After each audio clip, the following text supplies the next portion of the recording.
I am Lionel, this is Tech Gloto, and this is my review video for the Sonos Symfonisk speakers. The Symfonisk speakers are a collaboration between IKEA and Sonos. The idea is that the design comes from IKEA and the sound is meant to come from Sonos.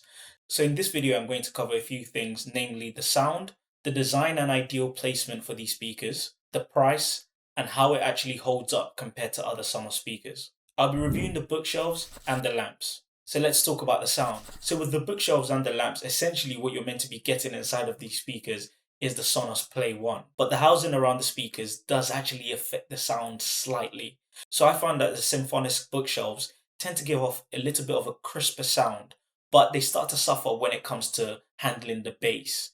But don't get me wrong, the sound is great with the lamps, and it handles the bass a lot better in my opinion. Obviously, you can manipulate the bass based on where you put this. For instance, your speakers will sound completely different if you keep it on a countertop than if you keep it within a bookshelf or a storage space in your bedroom. So on a whole, both speakers do sound good, but you can only push it to a certain extent. So what does that mean? Well, to understand that, we would have to take it into the Sonos app. So when you go into the Sonos app, you can control the equalizer. So you have the bass and the treble. I found that I can only push the bass to about +4 before it starts getting a little bit distorted. +6 maybe, but I really wouldn't take it any further with these speakers. Obviously, you can manipulate the bass and treble, but when you start playing these speakers at maximum volume, that's where you really start noticing the differences between these speakers and what you might already be used to with Sonos. The great thing with these speakers is if you have an iPhone, you can set up your speakers using Sonos TruePlay.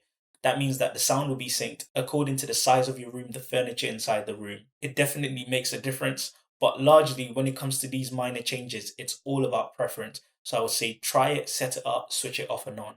But sound wise, these are definitely better than your average Bluetooth speakers.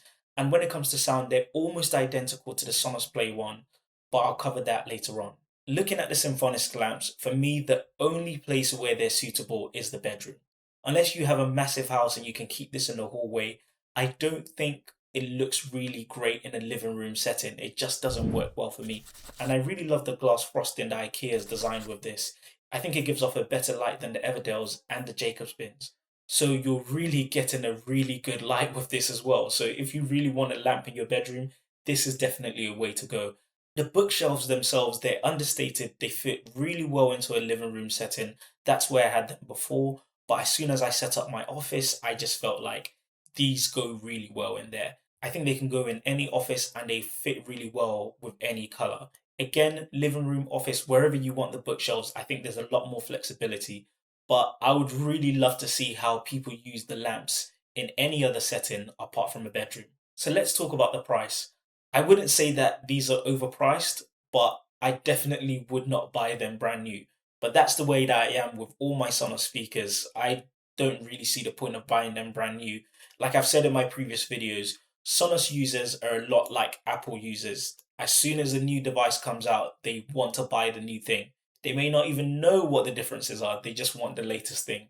If you're looking to buy these, you can get them brand new from IKEA, but usually IKEA is doing a sale on them. And as these first generation Symfonisks are going out, it means that IKEA is selling the older speakers, these ones that I'm reviewing, on a discount. So how do the Symfonisk speakers hold up to other Sonos speakers? It's meant to be Play 1s inside these Symfonisk speakers, but for me, maybe it's the casing for the speakers themselves, but I just believe it sounds just a little bit worse.